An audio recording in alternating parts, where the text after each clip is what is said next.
So hey guys, welcome back to my channel. This is Padmanabh Sharma और आज इस video में हम बात करेंगे मिस्टेक पर।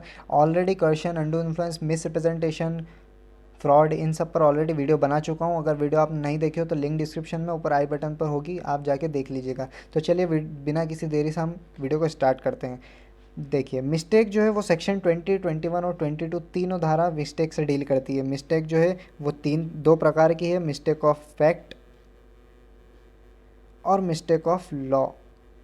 मिस्टेक ऑफ फैक्ट यानी कि तथ्य की भूल, यानी कि तथ्य के संबंध में वहाँ पर मिस्टेक हो रही है। मिस्टेक ऑफ लॉ जो है विधि की भूल, यानी कि कानून के संबंध में वहाँ पर मिस्टेक है। ठीक है, मिस्टेक ऑफ फैक्ट जो है सेक्शन 20 और 22 से डील कर रही है और मिस्टेक ऑफ लॉ जो है वो सेक्शन 21 में बताया गया है। तो मिस्टेक, ठीक है, इतनी क्लियर बात। मिस्टेक जो है दो प्रकार की है, mistake of fact, mistake of law.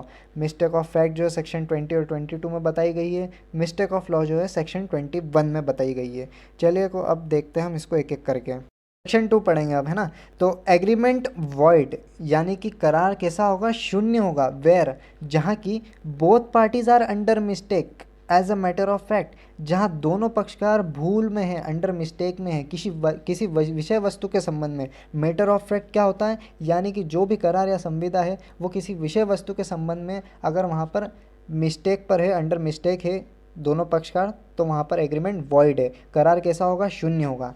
Where both the parties to an agreement, जहाँ की संविदा करने के दोनों पक्षकार are under as a mistake as to a matter of fact, संविदा के विषय वस्तु के संबंध में वहाँ पर भूल पर है, तो वहाँ पर एग्रीमेंट जो हमने ऊपर देखा वॉइड होगा। ठीक है, एसेंशियल टू द एग्रीमेंट, जो करार के लिए एसेंशियल है, क्या कि ये जो है, जो यहाँ पर संविदा है वो विषय वस्तु के संबंध पर यहाँ पर भूल है, ये करार एसेंशियल है इस एग्रीमेंट को वॉइड होने में। ऐसा करार वॉइड माना जाएगा। ठीक है, the agreement is void.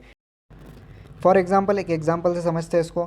For example, person ए है, एक पर्सन बी है, ये जो है दोनों कॉन्ट्रैक्टिंग पार्टी है। ठीक है, अब ये दोनों कॉन्ट्रैक्टिंग पार्टी है। अब ये दोनों पार्टीज जो है ये किसी पर्टिकुलर सब्जेक्ट मैटर पे, जिसके संबंध में यहाँ पर एग्रीमेंट हो रहा है, किसी पर्टिकुलर सब्जेक्ट मैटर पर यहाँ पर वो एग्रीमेंट जो है ये दोनों कॉन्ट्रैक्टिंग पार्टी कॉन्ट्रैक्ट करना चाह रही है किसी पर्टिकुलर सब्जेक्ट मैटर पे, यानी कि जिसके संबंध में यहाँ पर एग्रीमेंट हो रहा है। तो इसी पर्टिकुलर सब्जेक्ट मैटर में both the parties are under mistake, दोनों जो पक्षकार हैं उस संबंध में भूल कर रहे हैं, तो वहाँ पर ये जो है एग्रीमेंट वॉइड माना जाएगा। ठीक है, यही कह रहा है सेक्शन 22। ठीक है, इसका इलस्ट्रेशन क्या है, A agrees to buy from B, यानी कि ए एग्री होता है बी से खरीदने के लिए, क्या, अ सर्टेन हॉर्स।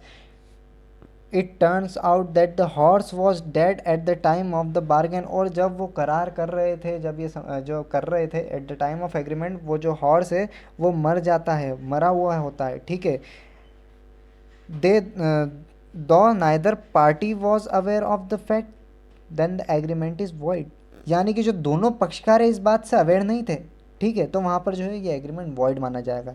वो सेक्शन 22 में सेक्शन 20 में हमने ऊपर जो समझा, ए और बी का जो एग्जांपल लेके, ये वही उसको एक इलस्ट्रेशन जो बेयर एक्ट में भी दे रखा है, तो उससे हमने समझा। तो ऐसे जो है किसी पर्टिकुलर सब्जेक्ट मैटर पे कोई भूल कर रहे हैं, ठीक है, तो वहाँ पर वो एग्रीमेंट वॉइड माना जाएगा। वो जो कॉन्ट्रैक्टिंग पार्टी किसी पर्टिकुलर सब्जेक्ट मैटर पे, किसी विषय वस्तु के बारे में वहाँ पर भूल हो रही है, तो वहाँ पर वो एग्रीमेंट वॉइड माना जाएगा। ठीक है, इतनी बात क्लियर हुई।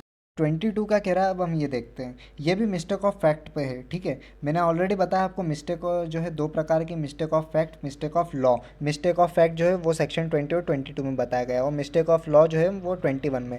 तो मिस्टेक ऑफ फैक्ट पढ़ रहे हैं हम, जो कि सेक्शन 20 पढ़ चुके हैं। सेक्शन 22 देखते हैं कि contract caused by mistake of one party as to matter of fact, a contract is not voidable merely because it was caused by one of the parties to it being under a mistake as to a matter of fact। अगर, यानी कि अगर एक व्यक्ति किसी तथ्य की, किसी फैक्ट की, अगर एक व्यक्ति किसी तथ्य के, किसी एग्रीमेंट के अंदर अगर कोई मिस्टेक करता है, किसके संबंध में, मैटर ऑफ फैक्ट, विषय वस्तु के संबंध में, तो वो संविदा होगी क्या, नॉट वॉइडेबल, वो शून्य करनी नहीं होगी। अब शून्य करनी यानी कि वॉइडेबल नहीं होगी, तो फिर क्या होगी, वैलिड होगी। ठीक है, तो वो वहाँ पर तो सेक्शन 22 में जो भूल हो रही है वो वहाँ पर वैलिड मानी जाएगी, यानी कि वॉइडेबल नहीं मानी जाएगी। ठीक है, ठीक, सेक्शन 22 ये बता रहा है। अब हम बात करते हैं मिस्टेक ऑफ लॉ पर, ठीक है, जो कि सेक्शन 21 में बात करी गई है। Mistake of law, effect as a mistake of law. देखिए, effect as a mistake of law यानी कि विधि के बारे में भूल कैसे होती है। ठीक, तो a contract is not voidable, एक संविदा शून्य करनी नहीं होगी, because it was caused by mistake as to any law in force in India. यानी कि इंडियन लॉ की हम बारे में अगर मिस्टेक है, तो इंडियन लॉ के बारे में अगर वहाँ पर इंडियन लॉ में अगर मिस्टेक हो, अगर इंडियन लॉ के बारे में वहाँ पर मिस्टेक है, तो वो कॉन्ट्रैक्ट वॉइडेबल नहीं होगा, यानी कि वहाँ पर वो कॉन्ट्रैक्ट वैलिड होगा। और वहीं बात करें इंग्लिश लॉ, फॉरेन लॉ की बात करें, तो यदि आपका मिस्टेक ऑफ लॉ जो है फॉरेन, अगर इंडिया में नहीं है, तो उसका जो इफ़ेक्ट है वो कैसा माना जाएगा, जो किसी तथ्य की भूल का माना जाता है, जो हमने सेक्शन 20 और 22 में पढ़ा था। मिस्टेक ऑफ फैक्ट माना जाता है अगर वहाँ इंग्लिश लॉ की बात करते हैं। Not in force in India as the same effect as a mistake of fact, जो कि मिस्टेक ऑफ फैक्ट हमने सेक्शन 20 और 22 में बात करी, सेक्शन 20 और 22 में वहाँ पर पढ़ा जाएगा। ठीक है, यदि आपका मिस्टेक ऑफ लॉ जो है वो इंडियन में नहीं, अगर इंडियन लॉ में नहीं होता, अगर वहाँ फॉरेन लॉ में अगर उस रहेगा, तो वहाँ पर मिस्टेक होगी, तो वहाँ पर उसका इफ़ेक्ट कैसा माना जाएगा, जो किसी तथ्य, मिस्टेक ऑफ फैक्ट माना जाएगा, जो किसी तथ्य की भूल का माना जाता है। ठीक है, जो हमने ऑलरेडी सेक्शन 20 और 22 में पढ़ा है, तो वो वहाँ पर जाएगा। ठीक है, इतनी बात क्लियर।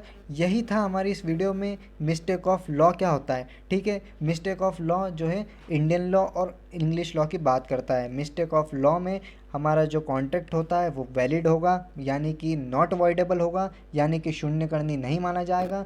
और जो है इंग्लिश लॉ में ये जो है वो मिस्टेक ऑफ फैक्ट में चले जाएगा, यानी कि सेक्शन 20 और 22 में चले जाएगा। तो ठीक है, इतना कंक्लूड करते हुए मैं बोलता हूँ कि मिस्टेक ऑफ फैक्ट जो है उसमें दो प्रकार के हैं, यूनिलैटरल और बायलैटरल। ठीक है, यूनिलैटरल जो है यानी कि व्यक्ति की भूल, एक व्यक्ति की भूल, अगर एक पार्टी के वहाँ पर भूल हो रही है, तो उसे हम यूनिलैटरल कह रहे हैं, जो कि सेक्शन 22 जो है यूनिलैटरल से ही डील कर रहा है। ठीक है, तो सेक्शन 2, अगर एक व्यक्ति से वहाँ पर मिस्टेक है, तो वहाँ पर कॉन्ट्रैक्ट वैलिड माना हमने। ठीक है, और दूसरा है बायलैटरल, जो कि सेक्शन 20 बता रहा है, यानी कि दोनों पक्षकारों से अगर भूल होती है वहाँ पर, तो वो बायलैटरल कहला रहा है। ठीक है, जो कि कॉन्ट्रैक्ट वो वॉइड माना जा रहा है। ठीक, मिस्टेक ऑफ लॉ देखा हमने, जो कि इसमें दोनों चीज़ देखी, Indian law, English law. Indian law में जो है मिस्टेक अगर रहेगी तो वहाँ पर वो वैलिड माना जाएगा, यानी कि वॉइडेबल नहीं मानेंगे। और इंग्लिश लॉ की बात करें, फॉरेन लॉ की बात करें, तो वहाँ पर same as mistake of fact, जो कि जो है इसके लिए आपको सेक्शन 20 और 22 में वापस जाना पड़ेगा, जो कि ये अगर यहाँ पर होगा तो मिस्टेक ऑफ फैक्ट पर वो जाएगा, भूल जो भी रहेगी। ठीक है, तो इतना था हमारी वीडियो में। Thanks for watching. वीडियो अगर अच्छी लगे तो लाइक शेयर और कमेंट करके ज़रूर बताना वीडियो कैसी लगी, और चैनल को सब्सक्राइब जरूर करना। और मिलते हैं अगली वीडियो में। जब तक के लिए स्टे होम, स्टे सेफ। ठीक है, थैंक यू।